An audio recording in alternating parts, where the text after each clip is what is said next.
बिस्मिल्लाहिर्रहमानिर्रहीम। जैसा कि आप जानते हैं कि आपको ऑनलाइन जो लेक्चर देता हूँ इलाहा इकबाल ओपन यूनिवर्सिटी की कोर्स कोड 6401 और रिसेंटली भी मैंने जो है 3 से 4 जो वीडियोस जो है वो आप लोगों के लिए मैंने बनाई थी, जिसके अंदर मैंने मुख्तलिफ जो मेथड से उसको डिस्कस किया था।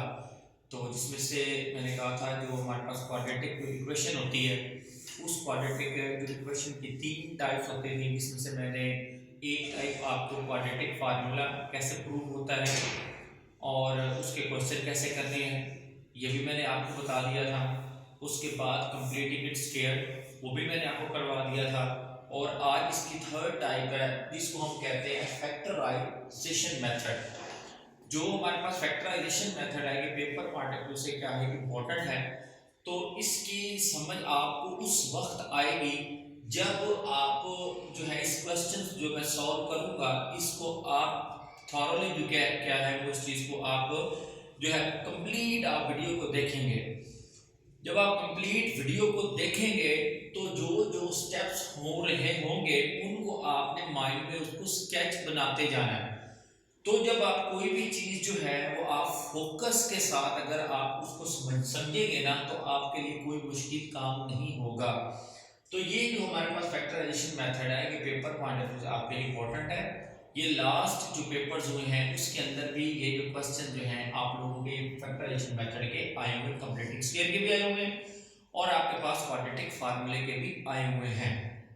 तो फैक्टराइजेशन मेथड असल में इस्तेमाल उस वक्त होता है जो हमारे पास जो गिवन जो क्वाड्रेटिक इक्वेशन हो उसकी जो है फैक्टराइजेशन ना हो रही हो, मतलब फैक्टर यानी कि हम फार्मूला ना लग रहा हो, तो उस वक्त हम क्या जो हम क्या करते हैं फैक्टराइजेशन क्या मेथड को क्या करते हैं हम यूज करते हैं। तो अब हमने फैक्टराइजेशन मेथड का आज हमने क्वेश्चन करना है। तो मैं आपको दो तरह के क्वेश्चन होते हैं फैक्टराइजेशन मेथड के, तो वो मैं पहले फर्स्ट वाला समझाता हूँ फिर मैं उसके बाद सेकंड वाला आपको क्या है वो मैं समझाता हूँ। फॉर एग्जांपल तो अगर मैं यहाँ पर एक क्वेश्चन ले लूँ एक्स स्क्वायर माइनस एक्स, हमारे पास क्या नाम है प्लस का, अगर मैं माइनस का मैं 20 इज इक्वल टू 0 ले लूँ, ठीक है, तो ये मेरे पास कौन सी है क्वाड्रेटिक इक्वेशन है, ठीक है ना। इस क्वाड्रेटिक इक्वेशन को हमने हल करना है बाय फैक्टराइजेशन मेथड। तो हम किस तरीके से इसको हल करेंगे, सबसे पहला काम हमने क्या काम करना है कि जो हमारे पास जो कांस्टेंट होगा इस कांस्टेंट को हमने सबसे पहले हमने क्या करना है एक्स स्क्वायर के साथ जो होगा उसके साथ हमने इसको मल्टीप्लाई कर देना है। अब देखेंगे यहां पर क्या है, इसके साथ क्या है 1 है, तो हमें क्या है इसका मतलब ये हुआ कि मैं क्या करूंगा 1 को मल्टीप्लाई कर दूंगा 20 के साथ, इसका आंसर कितना बन गया 20 का। जो ये आप लोगों के पास 20 आया है इसको इसके साथ मल्टीप्लाई करने के बाद आपने क्या काम करना है, इसके आपने सबसे पहले बनाने हैं फैक्टर, मतलब कौन कौन से टेबल के ऊपर क्या है ये डिवाइड होता है। अब मैं क्या क्या करूंगा 1 को 20 के साथ मल्टीप्लाई करूंगा 20 आएगा, 2 को मैं 10 के साथ मल्टीप्लाई करूंगा तो मेरे पास क्या आएगा 20 आएगा। फिर इसी तरीके से अगर मैं 4 को 5 के साथ मल्टीप्लाई करूं तो क्या आएगा मेरे पास 20 आएगा। अब 20 के जो फैक्टर हैं वो हमारे पास आ गए कि 20 के जो फैक्टर है 2 मल्टीप्लाई बाय हमारे पास 10 20 होता है और एक 4 मल्टीप्लाई बाय जो 5 होता है वो क्या होता है 20 होता है। हमने क्या काम करना है बेसिकली हमने 20 के फैक्टर तलाश करने हैं, वो फैक्टर तलाश करने हैं जिसको मैं प्लस या माइनस करूं तो वो हमारे पास सेंटर वाली क्या है इसकी वैल्यू इसकी आए हमारे पास। अब हम 1 बाय 1 सबसे पहले हम इसको चेक करते हैं 1 मल्टीप्लाई बाय 20। अब इसकी आगे 4 पॉसिबिलिटीज हैं, कैसे, अगर 1 को मैं 20 के अंदर ऐड करूंगा तो 21 बनेगा, अगर मैं -1 को 20 के अंदर से निकालूं तो मेरे पास क्या बचेगा 19 बचेगा, अगर मैं इसको प्लस का कर दूं इसको माइनस का कर दूं तो मेरे पास क्या बनेगा 19 बनेगा। इस तरीके से अगर मैं दोनों को माइनस का कर दूं तो मेरे पास क्या आएगा -21 आएगा। इसका मतलब ये 20 तो आ रहा है इसको मल्टीप्लाई करने के बाद 1 को 20 के साथ, लेकिन जो मेरी रिक्वायरमेंट है ये जो मिडल वाली जो टर्म है ये नहीं हो रही, इसका मतलब ये फैक्टर भी क्या हो जाएगा, क्रॉस हो जाएगा। ठीक है, इसके बाद मैं ले लेता हूं 2 मल्टीप्लाई बाय 10 को, इसका आंसर 20 आता है। जो हमने मल्टीप्लाई किया इसको मैं प्लस करूं या सब्ट्रैक्ट करूं तो सेंटर वाली वैल्यू में किस तरीके से हमारे पास आनी चाहिए। इन तीन में से कोई एक फैक्टर क्या होगा आपके लिए, क्या होगा, इसको क्या करेगा, पूरा पूरा क्या करेगा, उसकी फैक्टराइजेशन क्या करेगा, इसकी मैथ जो है वो करेगा। अब 20 को 10 के अंदर ऐड करो तो 12 बनेगा। अगर -2 करूं और 10 करूं तो मेरे पास क्या बचेगा, 8 बचेगा। अगर मैं इसको प्लस का कर दूं, इसको माइनस कर दूं 10 को, तो मेरे पास -8 बचेगा। इस तरीके से अगर मैं दोनों को माइनस का कर दूं, मेरे पास माइनस का 12 बचेगा। इसका ये मतलब हुआ कि ये फैक्टर भी क्या है, इसकी फैक्टराइजेशन नहीं करता। क्यों नहीं करता, इसकी मेन वजह ये है कि ये सेंटर वाली वैल्यू भी आनी चाहिए। सेंटर वैल्यू में कैसे हमें पता चलेगा कि आ रही है या नहीं आ रही। देखिए यहां पर 12 आ रहा है, लेकिन यहां पर तो इसका कोएफिशिएंट क्या है, 1 है। यहां पर 8 आ रहा है, यहां इसका 1 है। यहां माइनस आ रहा है, ये क्या है, 1 है। ये -12 आ रहा है, यहां पर 1 है। हमने वो तलाश करना है कि जो हमें आंसर 20 भी, हमारे आंसर भी 20 दे, और क्या करे, सेंटर वाली हमें क्या दे, वैल्यू भी हमारे पास क्या है वो दे।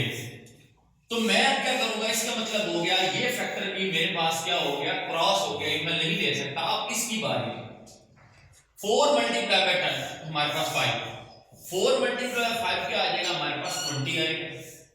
ठीक है जी, अब हम इनको ऐड करते हैं। 4 मल्टीप्लाई बाय 5 क्या हो जाएगा, 9। अगर -4 करूं प्लस का 5 करूं तो मेरे पास प्लस का 1 आता है। अगर मैं प्लस का 4 करूं माइनस का 5 करूं तो मेरे पास क्या आता है, माइनस का 1 आता है। अगर मैं माइनस का करूं और माइनस का 5 करूं तो मेरे पास क्या आता है, माइनस का 9 आता है। अब जरा गौर करें, इन चारों में से एक ऐसा अदद है जो इसको पूरा पूरा सेटिस्फाई कर रहा है। कौन सी टर्म कर रही है, ये वाली। जिसको प्लस का 4 लूं और माइनस का 5 लूं तो मेरे पास क्या जवाब आएगा, माइनस का 1 आएगा। इसका मतलब ये हुआ, मैं इसको इस तरीके से मैं लिख सकता हूं, अगर मैं माइनस का मैं 5 लिखूं 5x और प्लस का मैं x लिखूं तो मेरे पास माइनस का x जवाब आएगा, जो कि मेरी ये वाली रिक्वायरमेंट क्या हो गई, पूरी हो गई।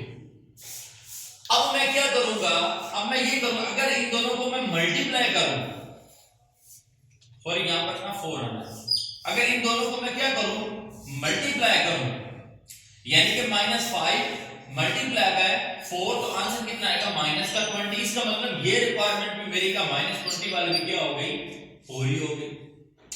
तो इसका मतलब ये हुआ कि अब मैं क्या कर सकता हूं, अब मैं ये लिख सकता हूं कि आप इसको मैं ऐसे लिख सकता हूं कि x² -5x और प्लस का 4x और माइनस का 20 = 0 करूं तो मेरे पास ये चीज पूरी होती है। कैसे, जरा देखो, 5x में से 4 को निकालेंगे तो माइनस का x बच गया। इन दोनों को मल्टीप्लाई करो तो क्या जवाब आएगा हमारे पास, माइनस का 20। तो अब क्या होगा, इन पहले दो टर्म में से आप x को कॉमन लो, x माइनस क्या आ जाएगा 5। इन दोनों टर्म में से कॉमन आता है प्लस का 4, तो यहां से आ जाएगा x माइनस क्या आ जाएगा 5 = 0। अब देखें फैक्टराइजेशन में उस वक्त आपका ये क्वेश्चन ठीक होगा जब इस ब्रैकेट के अंदर और इस ब्रैकेट के अंदर दोनों क्या हो, सेम हो। अब ये और ये सेम है तो इसको मैं बाहर कॉमन निकाल लूंगा और अंदर मेरे पास बच जाएगा x + 4 = 0। यहां पर एक प्रॉपर्टी लगती होती है, अगर a.b = क्या हो, 0 हो, तो मैं ये इंप्लाइज कर सकता हूं कि जो a भी क्या है वो 0 है एंड जो b भी है वो क्या है, 0 है। इसका मतलब ये हुआ कि मैं x - 5 को मैं क्या ले सकता हूं, 0 के बराबर, और इस x + 4 को मैं क्या ले लूंगा, 0 के बराबर। यहां से जवाब आएगा x = क्या आ जाएगा 5 और यहां पर x = क्या आ जाएगा मेरे पास, -4। ये मेरे पास, हमने क्वाड्रेटिक इक्वेशन को हल किया। इस क्वाड्रेटिक जो मेरे पास गिवन क्वाड्रेटिक इक्वेशन थी, इसको मैंने हल किया with the help of factorisation method. तो इसके क्या जवाब आ गए, एक x = 5 आया, एक x = क्या आया, -4 आया। क्यों, क्योंकि इसकी पावर 2 है तो इसके आंसर भी क्या आएंगे, 2 आएंगे। तो ये था जी पहला तरीकेकार। पहला क्या कि x का अगर कोफिशिएंट क्या हो, 1 हो तो उसको किस तरीके से हल करना, वो मेथड का तरीकेकार आपके पास ये था। अगर मेरे पास क्या हो इस तरीके का सवाल आ जाए कि यहां पर कोई इसकी वैल्यू आ जाए, यहां पर कोई वैल्यू आ जाए, तो फिर मैं उसको किस तरीके से मैं क्या करूंगा, इसको मैं हल करूंगा। अब हम उस दूसरी टाइप का क्वेश्चन करते हैं, क्योंकि इसका कोएफिशिएंट 1 था, ये इसको आसानी के साथ सॉल्व करना आसान था। अब मैं दूसरा सवाल लेता हूं, फिर आपको बताता हूं कि यहां इसमें कोएफिशिएंट आ जाए तो हम उसको किस तरीके से हम इसको हल करेंगे। तो अब इसके साथ मैं इसके दूसरा क्वेश्चन को मैं लिखता हूं। अब मैं दूसरा क्वेश्चन ये लिखता हूं कि अगर मेरे पास 2x का स्क्वायर आ जाए, दरमियान में माइनस का 5x आ जाए, और यहां पर मेरे पास माइनस का 3 आ जाए, इज इक्वल टू क्या हो जाए 0, इज इक्वल टू 0। अब देखिए ये 2x का स्क्वायर माइनस 5x माइनस का 3 इज इक्वल टू क्या हो गया 0। ये क्वाड्रेटिक इक्वेशन है। अब हमने इसको फैक्टराइजेशन मेथड से हल करना है। जो मैंने अभी प्रीवियस क्वेश्चन किया उसमें x स्क्वायर का कोएफिशिएंट क्या था 1 था। हमने क्या किया था कि हमने इस x को किसके साथ मल्टीप्लाई कर दिया था, इस कांस्टेंट वैल्यू को इस x के साथ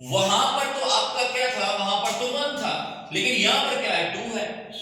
जब भी आपने फैक्टराइजेशन मेथड को हल करना है तो आपने सबसे पहले कांस्टेंट को आपने इसके साथ क्या करना है, आपने मल्टीप्लाई करना है x स्क्वायर की साथ वाली टर्म के साथ। अब मैं इसके साथ मल्टीप्लाई करूं तो मेरे पास आंसर आ जाएगा 3 multiply by 2 is equal to क्या बन जाएगा 6।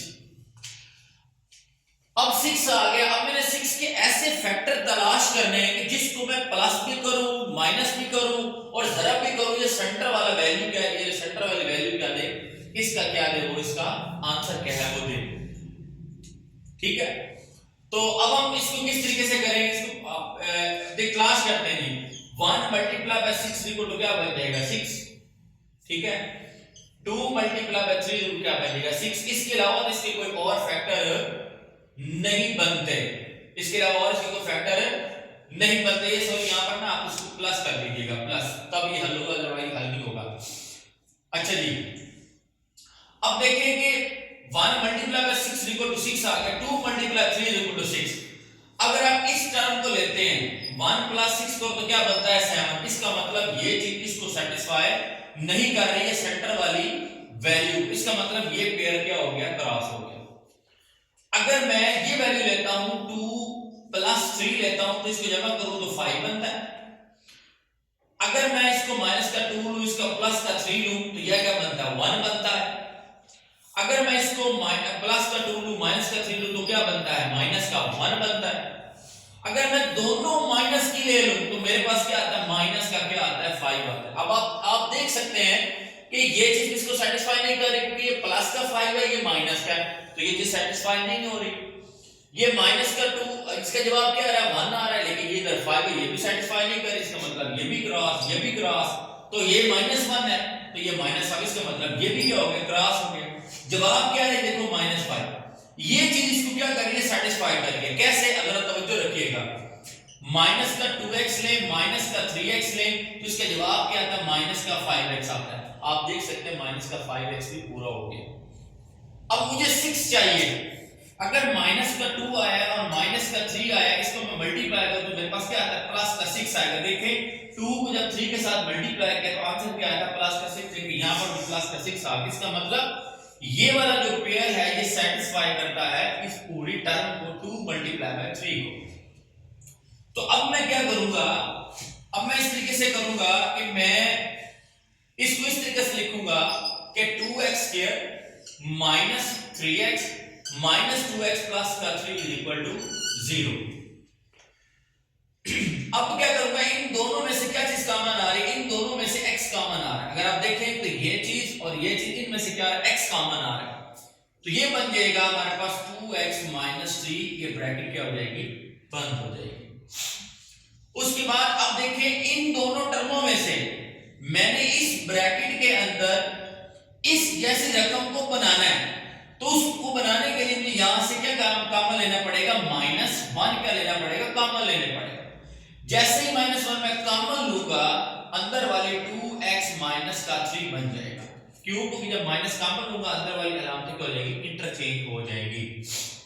यानी कि ये माइनस का प्लस का बन गया, ये प्लस का थे क्या बन गया माइनस का। अब ये चीज और ये चीज सेम है तो इसको मैं कॉमन ले सकता हूं इस तरह, और ये हमारे पास x - 1 क्या आ जाएगा 0।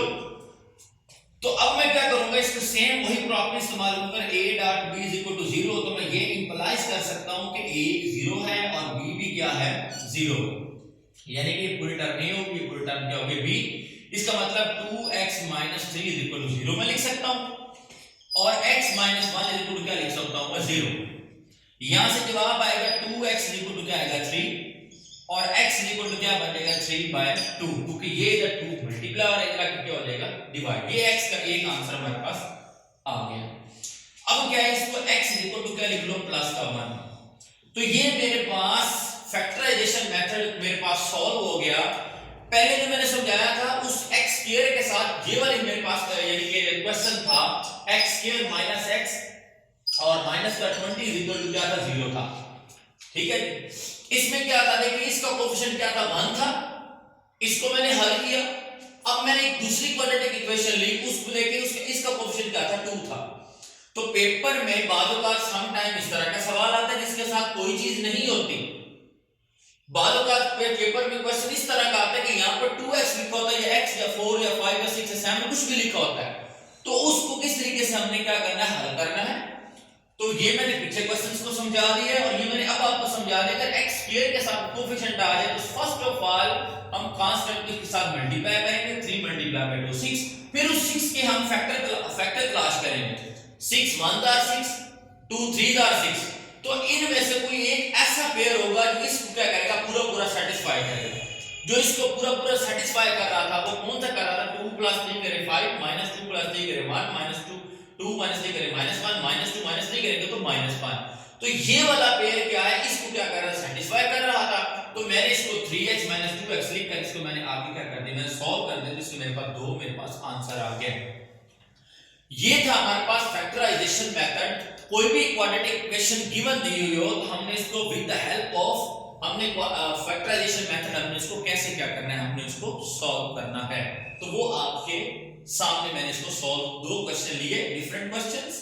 एक में कोएफिशिएंट 1 था x स्क्वायर का, दूसरे में x स्क्वायर का कोएफिशिएंट क्या था 2 दिया हुआ था, उसको कैसे हल करना तो वो मैंने आपको कंप्लीट हल कर। इस तरह का अगर कोई भी सवाल आ जाए जिसका कोएफिशिएंट 1 हो उसको कैसे हल करना है, और जिसका कोएफिशिएंट यहां पर 2 3 4 5 दिया हो तो हमने उसको किस तरीके से हमने हल करना है। तो हमने क्या करना है, सबसे पहले हमने किस कांस्टेंट को इसके साथ क्या करना है, हमने मल्टीप्लाई करना है, फिर उसके फैक्टर बनाने हैं। उस फैक्टर में से हमने एक फैक्टर तलाश करना है जो इसको क्या करेगा पूरा पूरा सेटिस्फाई करेगा। तो ये मैंने आपको बता दिया कि फैक्टर किस तरीके से तलाश करना है, जिसका मल्टीप्लाई और उसको हमने इस तरीके से पता करना है कौन सा फैक्टर इसको मुकम्मल क्या कर रहा है, पूरा पूरा उसको यानी कि पूरा उसको यानी कि सेटिस्फाई उस चीज को कर रहा है। तो वो हमारे पास हम उस फैक्टर को पिक कर लेंगे, हम उसका वैल्यू हल कर लेंगे। ये था आपका फैक्टराइजेशन का मेथड। तो आई होप कि आपको क्या होगा समझ आ गई होगी। तो उम्मीद है कि अगर आपको कोई भी चीज स्टेप की समझ नहीं आई तो आप इनबॉक्स के अंदर क्या है मुझे आप मैसेज करके मैं आपको क्या है आपको बता दूंगा इस स्टेप पर आपको इस स्टेप पर आपको कोई अगर परेशानी अगर आई हो तो उम्मीद है कि आपको ये समझ आ गई होगी क्वेश्चंस की। और इस वीडियो को आप कंप्लीट देखिएगा ताकि आपको इस चीज की कंप्लीट जो है वो क्या है आपको इसकी समझ आए, क्योंकि पेपर पॉइंट ऑफ व्यू से इंपॉर्टेंट है। तो मैंने फर्स्ट में बताया था, मैं लास्ट में बता रहा हूँ। कोई भी प्रीवियस पेपर उठाकर देख लें, ये जो मैंने मेथड्स के नाम नहीं ये पेपर में आए हुए हैं। तो आई होप कि आपको अंडरस्टैंडिंग इसकी हो गई होगी। तो अब नेक्स्ट हम एक नई वीडियो के साथ मैं मिलूंगा आपके साथ, और जो हमारी चैप्टर नंबर 6 पर बेस करेगी ट्रिग्नोमेट्रिक के क्वेश्चन जो हैं वो हम सॉल्व करेंगे। वो पेपर पॉइंट ऑफ व्यू से क्या है इंपॉर्टेंट है। ओके जी, जज़ाकल्लाह। तो आप जो है जो वीडियो है इसको आप सब्सक्राइब भी कर दीजिएगा, बेल आइकन को भी दबा दीजिएगा, और जो मेरी वीडियो आ रही है वो बर वक्त क्या है आप तक पहुंच सके और आपके पेपर्स की प्रिपरेशन क्या है वो अच्छी क्या है वो हो सके। और दुआओं में याद रखिएगा जी। अल्लाह हाफिज़।